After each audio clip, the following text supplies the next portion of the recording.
Pengembangan Kelembagaan Ekonomi Petani (LKMA) Sedia Rukun oleh Ika Damayanti Nirab 03.01.19.0083 Semester 2 Prodi Penyuluhan Pertanian Berkelanjutan. Kalian pasti penasaran kan apa itu KIP? Menurut Permentan Nomor 67 Tahun 2016, KIP adalah lembaga yang melaksanakan kegiatan usaha tani yang dibentuk dari, oleh, dan untuk petani guna meningkatkan produktivitas, baik yang berbadan hukum maupun yang tidak berbadan hukum. Tujuan kegiatan penumbuhan dan pengembangan kelembagaan ekonomi petani antara lain yaitu 1. Meningkatkan jumlah kelembagaan ekonomi petani yang tumbuh dari kelembagaan petani, yaitu Poktan dan Gapoktan. Yang kedua, meningkatkan pengembangan kegiatan usaha agribisnis yang dilakukan oleh kelembagaan ekonomi petani berbasis komoditas unggulan di wilayah tersebut. Yang ketiga, meningkatkan kinerja pengawalan dan pendampingan penyuluh pertanian dalam penumbuhan dan pengembangan kelembagaan ekonomi petani. Selanjutnya adalah pengembangan usaha agribisnis perdesaan atau PUAP yang merupakan program pemberdayaan bantuan modal untuk anggota Gapoktan. Gapoktan merupakan kumpulan beberapa poktan yang bergabung dan bekerja sama untuk meningkatkan skala ekonomi dan efisiensi usaha. Menurut Permentan Nomor 270/OT.160/4/2007, hubungan PUAP dan Gapoktan ialah jika PUAP adalah dana yang diberikan oleh pemerintah untuk dikembangkan demi kesejahteraan anggota Gapoktan atau petani, sedangkan Gapoktan merupakan suatu wadah untuk mengembangkan dana tersebut sehingga kesejahteraan petani dapat tercapai.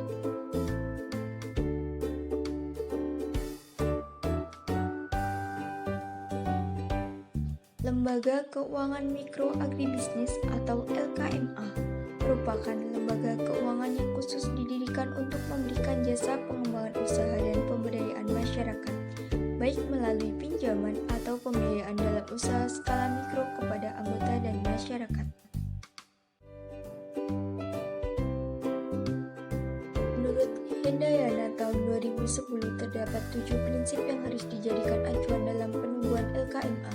Yang pertama yaitu kebutuhan, yang kedua fleksibilitas, yang ketiga partisipatif, yang keempat akomodatif, yang kelima kemandirian, yang keenam kemitraan, dan yang ketujuh keberlanjutan.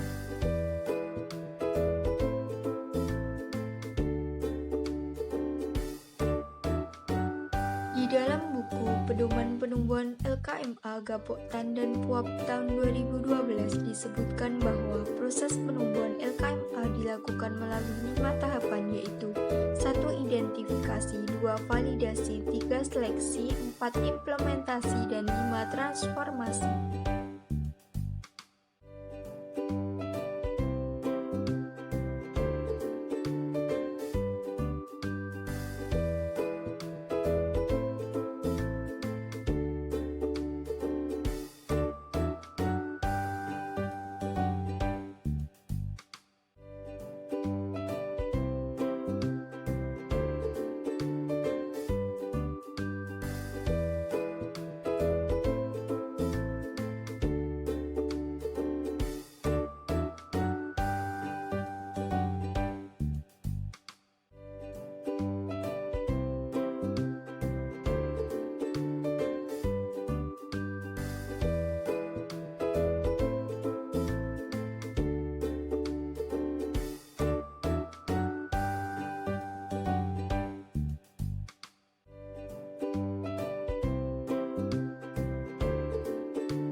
Di dalam video pembelajaran kali ini kita akan membahas profil LKMA Gapoktan Sedia Rukun, yang kedua faktor kegagalan, yang ketiga faktor keberhasilan, dan yang keempat pengembangan LKMA Gapoktan Sedia Rukun.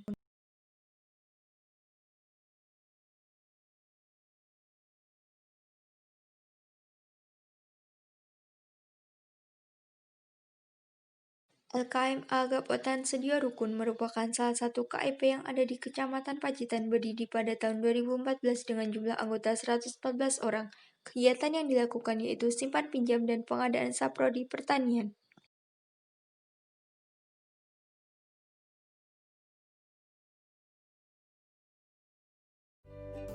Faktor kegagalan LKMA Gapoktan Sedia Rukun. Yang pertama yaitu kelemahan metodologis, kelemahan dalam hal pelayanan yang tidak sesuai dengan kondisi usaha tani setempat. Yang kedua, pertumbuhan yang tidak terkendali. Pengurus memaksakan diri untuk mencari nasabah sebanyak-banyaknya tanpa memperhitungkan kemampuan keuangan LKM. Yang ketiga, kehilangan fokus, kebangkrutan ketika mencoba untuk merambah berbagai jenis usaha mikro lainnya. Yang keempat, intervensi pemerintah yang dilatar belakangi oleh faktor politik. Yang kelima, kesalahan desain, pemahaman yang kurang tepat dalam memotret potensi pasar yang akan dikelola. Yang keenam, penipuan dilakukan secara sistematis, kecurangan pada tingkat manajemen dan kecurangan pada tenaga lapangan.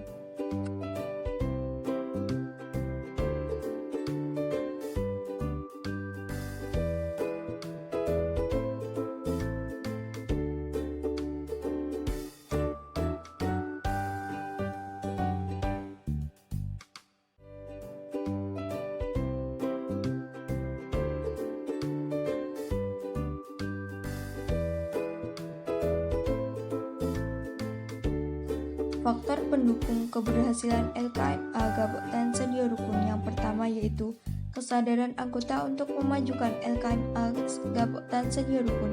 Yang kedua, peran penyuluh pendamping yang aktif dan kompeten dalam melakukan pendampingan LKMA.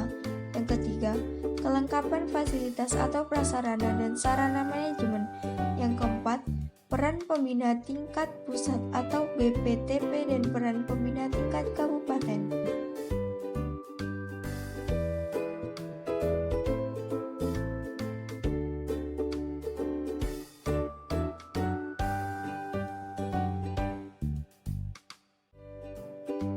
Pengembangan LKMA Gapoktan Sedia Rukun dapat dilakukan dengan 1. Peningkatan kapasitas pengelola SDM LKMA. Pendidikan dan pelatihan dilakukan untuk penyuluh pendamping dan PMT.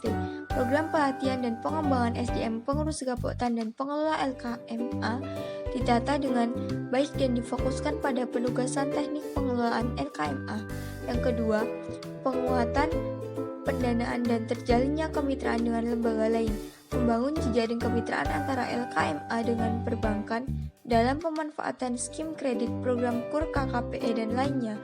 Yang ketiga, peningkatan produksi dan pemasaran hasil, optimalisasi fungsi pasar tradisional sebagai tempat pemasaran hasil produksi pelaku usaha LKMA.